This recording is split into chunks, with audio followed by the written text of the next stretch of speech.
참 잘하셨습니다. 옆에 앉아주셔서 감사합니다. 네. 오늘도 예배 나오신 우리 성도님들을 환영하고 축복합니다. 구축행을 같이 한번 외쳐보겠습니다. 나는 구원의 통로입니다. 나는 축복의 통로입니다. 나는 행복의 통로입니다. 아멘. 이 세 가지 통로로 환관 지역에서 살아갈 수 있기를 바랍니다. 하나님을 아버지로 부르게 된 성도들은 아버지 안에 있을 때만 참 평안과 기쁨을 누릴 수 있습니다. 세상이 주는 기쁨은 잠깐이지만 우리의 영혼을 만족시키지 못합니다. 이 주님 품에 안기기 전까지 우리의 모든 인생은 참된 안식을 누릴 수 없습니다. 우리는 주님 안에서 참 평안과 만족을 누릴 수 있습니다. 오늘 말씀을 통해서 나는 주님 때문에 기쁨이 충만한지를 자신을 한번 돌아보시기를 바랍니다. 예수님은 제자들에게 계속해서 말씀하고 계십니다. 이제는 헤어질 시간이 점점 다가오고 있기 때문에 제자들에게 더 구체적이고 확실한 말을 해줘야 합니다. 하지만 제자들은 이 주님의 말씀을 온전히 이해할 수 없었기에 이 근심에 빠졌습니다.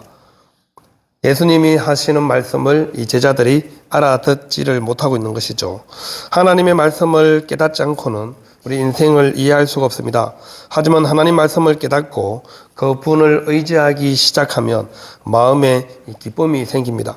예수님은 제자들에게 잠시 주님을 볼 수 없지만 다시 보게 되리라고 말씀하셨습니다. 16절에 보시면 조금 있으면 너희가 나를 보지 못하겠고 또 조금 있으면 나를 보리라 하시니 말씀하고 있습니다. 주님은 자신이 잡혀서 고난을 받고 이 십자가에 채용되어서 죽게 되는 것을 말해주고 있습니다. 그래서 조금 있으면 너희가 나를 보지 못한다 말씀하고 있는 거죠.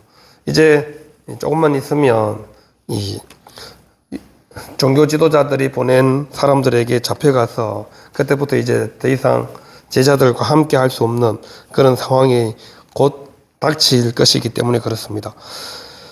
또 조금 있으면 나를 보리라 하신 것은 예수님께서 다시 십자가 처형을 당하시고 3일 만에 부활하실 것을 말씀합니다.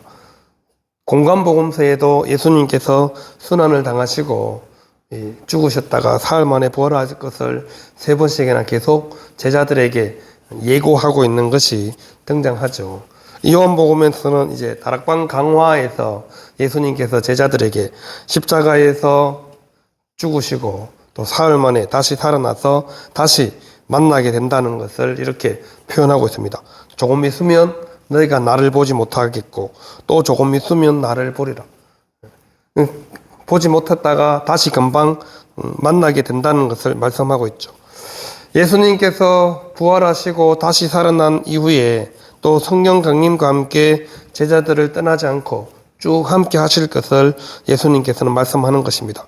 하지만 이 말씀들을 제자들은 도무지 알아듣지를 못했습니다. 그래서 자기들끼리 계속 수근수근 하고 있는 것이죠. 조금 있으면 본다, 못 본다 했다가 또 본다 했다가 도대체 지금 예수님이 뭐라고 얘기하는 거야? 옆에 사람한테 자기들끼리 계속 제자들이 수근수근 거리고 있는 겁니다.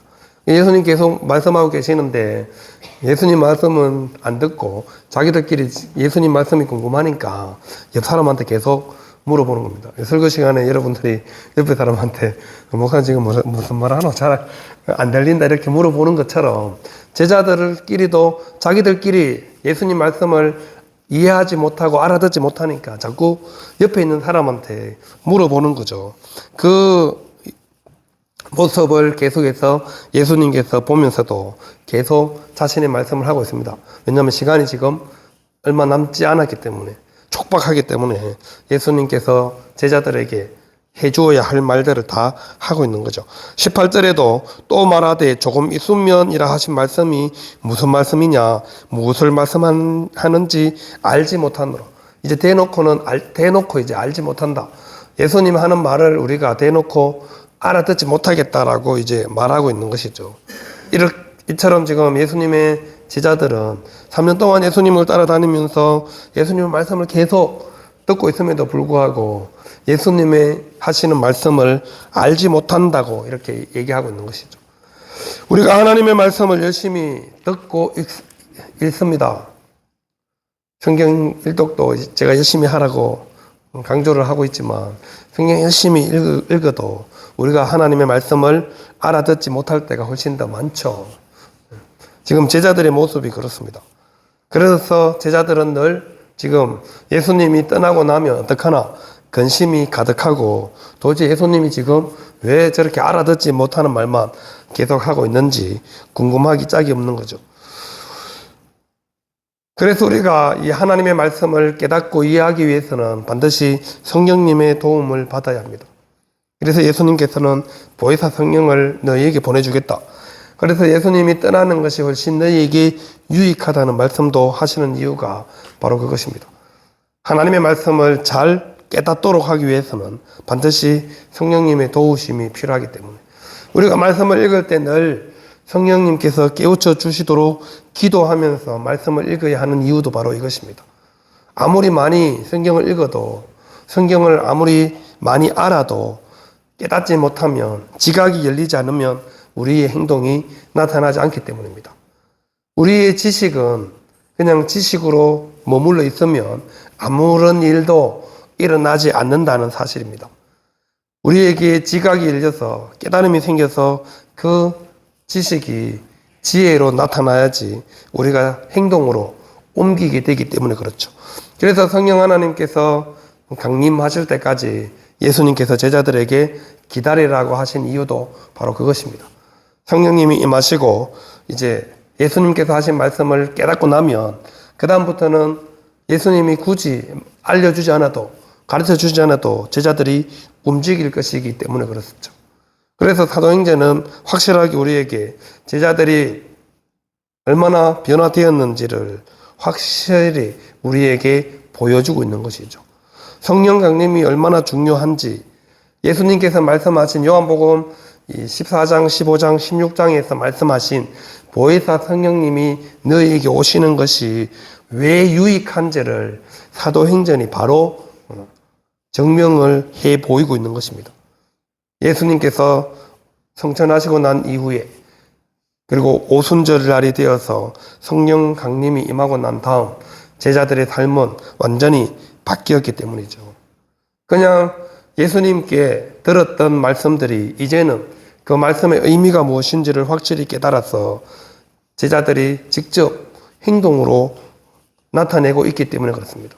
제자들은 더 이상 두려워할 필요도 그리고 숨어 있을 이유도 전혀 없었죠. 왜냐하면 예수님께서 어떤 일을 하셨는지를 깨달았기 때문에 그렇습니다. 조금 있으면 나를 보지 못하겠다. 그 예수님께서 하신 일이 자신들에게 어떤 의미인지를 성령님께서 임하고 난 이후에 제자들은 완전히 확신했고 알았기 때문에 제자들은 더 이상 가만히 있을 수 없었다는 것이죠. 그래서 우리는 말씀을 아는 것으로 만족하지 말고 깨닫는 데까지 나아가야 합니다.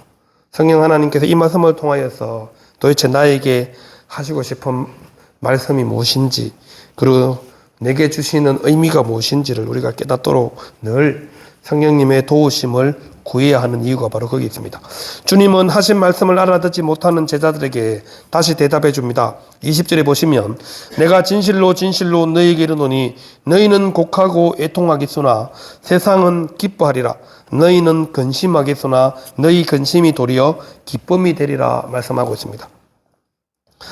예수님께서 진실로 진실로 이 단어를 사용할 때는 굉장히 중요한 말이라는 것을 강조할 때 늘 이 아멘, 아멘을 2번이나 사용하셨습니다. 그래서 너희는 곡하고 애통하겠으나 예수님께서 잡히시고 나면 그리고 십자가에 처형당하는 모습을 보면 제자들은 그리고 예수님을 따르는 사람들은 곡하고 애통하게 된다는 거죠. 하지만 세상은 기뻐하리라 말씀하고 있죠. 여기서 말하는 세상은 유대인들을 의미합니다. 예수님을 죽이려고 혈안이 되었던 그 유대인들이 예수님을 십자가에 처형하고 나서 얼마나 기뻐했는지 잘 알 수 있죠. 자신의 기득권이 더 이상 위협받지 않아도 되었니 이제 자신을 위협하는 모든 세력이 사라졌으니 그리고 예수님을 따르는 추종자들도 흩어지고 또 무리들도 예수님에 대해서 생각하지 않고 있으니 얼마나 다행이죠. 유대인들이 그 종교 지도자들의 입장에서는. 그래서 세상은 기뻐한다고 말씀하고 있습니다. 제자들은 계속 근심하지만 그 근심이 다가 아니라는 거죠. 오히려 기쁨으로 바뀌게 된다고 말씀하고 있습니다.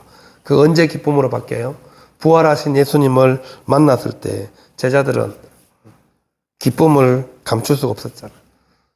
부활하신 예수님이라고 말을 들었을 때 베드로는 벗고 있던 웃옷을 입고 바다로 뛰어들어서 헤엄쳐서 예수님을 만나러 갑니다. 얼마나 기쁘며. 왜 옷을 입었어요? 스승에 대한 예의를 갖추는 거죠.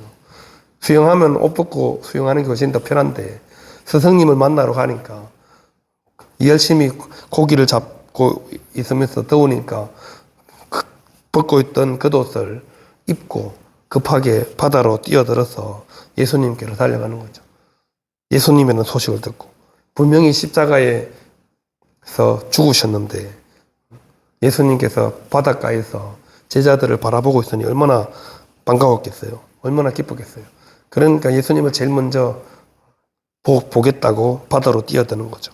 이것이 바로 예수님께서 말씀하신 근심이 도리어 기쁨이 되리라는 말씀입니다. 예수님을 믿고 살아가는 우리 모든 그리스도인들에게 근심은 전혀 걱정거리가 아닙니다. 이 세상에서 생겨나는 모든 문제들은 아무런 근심거리가 되지 못한다는 사실입니다. 왜냐하면 그 모든 근심거리를 예수님께서 기쁨으로 바꾸어 주셨기 때문에 그렇죠. 그 비유를 예수님께서 해산을 앞두고 있는 여인에 비유하고 있습니다. 해산을 앞두고 있는 여인들이 얼마나 근심이 많은지 아시죠? 애 낳을 때가 다가오면 걱정이 많잖아요. 얼마나 아플까, 얼마나 힘들까, 제대로 낳을 수는 있을까, 잘못되면 어떡하나, 모든 근심이 다 있지만 아이를 낳고 나면 그 모든 근심이 다 사라진다는 겁니다. 세상에 사람 낳은 기쁨 때문에 그 동안 있었던 고통은 다시는 기억하지 않는다는 거죠. 그만큼 아이를 낳은 기쁨이 더 훨씬 말로 표현할 수 없을 만큼 크다는 거죠. 예수님을 다시 만나는 제자들의 모습도 바로 그와 똑같다는 것입니다. 지금은 나를 보지 못한 것 때문에 근심하고 걱정하고 예수님이 또 십자가에 처형당하는 것 때문에 우리 스승이 저렇게 죽으면 안 되는데 얼마나 걱정하고 근심이 가득한 얼굴로 지금 예수님을 바라보고 있겠어요. 여러분 상상을 한번 해보세요. 예수님이 앉아서 열심히 얘기하고 있는데 제자들의 머리는 예수님 말이 귀에 들리겠어요? 우리 스승이 곧 죽는다는데, 곧 잡혀간다는데, 이제는 다시는 못 본다는데. 그러니까 제자들은 많은 세상 짐을 다 지고 가는 사람처럼 근심이 막 이만저만이 아닌 모습으로 예수님을 바라보고 있으니 예수님께서 지금 이 말씀을 하고 있는 겁니다. 지금은 너희가 근심하나 내가 다시 너희를 보리니 너희 마음이 기쁠 것이요 너희 기쁨을 빼앗을 자가 없으리라.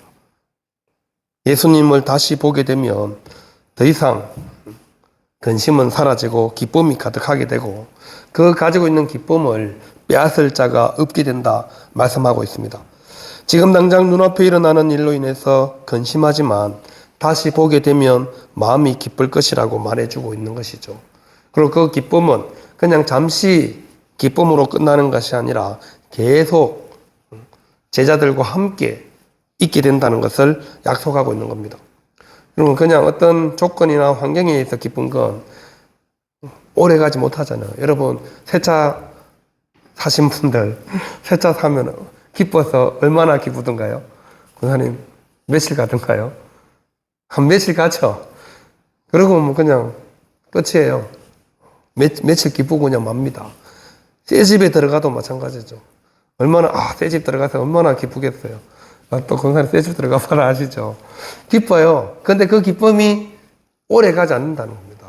근데 우리 주님께서 지금 말씀하시는 이 기쁨은 그냥 잠시 주어지는 기쁨이 아니라고 말씀하는 겁니다. 근심도 없애질 뿐만 아니라 그 기쁨이 계속해서 쭉 지속되고 있다는 것을 말씀하고 있는 겁니다. 예수님께서 다시 살아나셔서 우리 모든 인간의 문제를 해결해 주셨죠. 그럼 단순히 우리 죄만 예수님께서 사해 주신 것이 아니라는 겁니다. 우리 인간이 살아가는 모든 삶의 문제들까지도 예수님께서 다 한 방에 해결해 주셨습니다. 궁극적으로 그것이 오는 이유가 죄에서 오는 거잖아요. 우리의 질병도 우리의 육체의 고통도 다 근본을 쭉 올라가면 다 하나님을 떠난 데서 하나님과 단절된 데서 오는 것들인데 예수님께서 십자가의 죽으심으로 이 모든 것들이 다 회복되었다는 겁니다. 하나님과 화목함으로 인간의 모든 문제들이 다 해결되었음을 우리는 믿고 사는 사람들이죠. 그래서 우리에게 찾아오는 근심, 걱정, 염려들은 더 이상 우리가 해야 될 근심이 아니라고 예수님께서 말씀하고 있습니다. 그래서 빌립보서 4장에도 나와 있잖아요. 아무것도 염려하지 말고 오직 모든 일에 기도와 간구로 너희 구할 것을 어떻게 해요? 감사함으로 하나님께 아뢰라. 그리하면 모든 지각에 뛰어난 하나님의 평강이 그리스도 예수 안에서 너희 마음과 생각을 지켜주신다. 이것이 하나님의 약속의 말씀입니다. 아무것도 염려하지 말고. 왜냐하면 모든 염려들을 예수님께서 한 방에 다 해결해 주셨기 때문에 그렇습니다. 그리고 예수님께서 다시 제자들을 찾아오는 순간에는 더 이상 제자들은 아무것도 묻지 않는다고 말씀하고 있죠. 왜냐하면 물을 필요가 없습니다. 이제는 성령님으로 인하여서 모든 것을 다 알게 되었고 더 이상 예수님께 물을 필요도 없는 거죠. 다 아는데 말라고 또 물어봐요. 다 알고 있는데.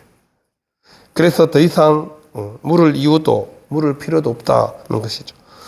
예수님의 십자가의 죽으심은 하나님과 화목하게 되었고 또 하나님과의 관계가 완전히 회복되었음을 의미합니다. 그래서 우리는 하나님 아버지께 무엇이든지 구하면 구하는 것을 내 이름으로 주시겠다. 예수님께서 또 약속하고 계십니다. 16장 앞에서도 말씀하셨죠. 무엇이든지 내 이름으로 구하면 받게 된다.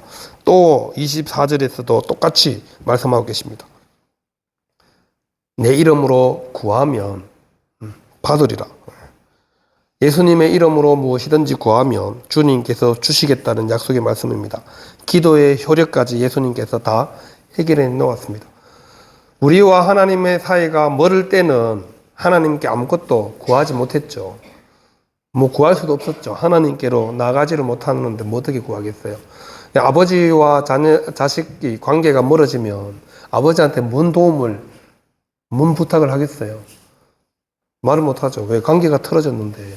아버지라고 부르기도 싫은데 어떻게 아버지께 뭘 구하려고 생각하겠어요. 그런데 아버지와 관계가 좋아지면 그다음부터는 얘기가 달라지죠.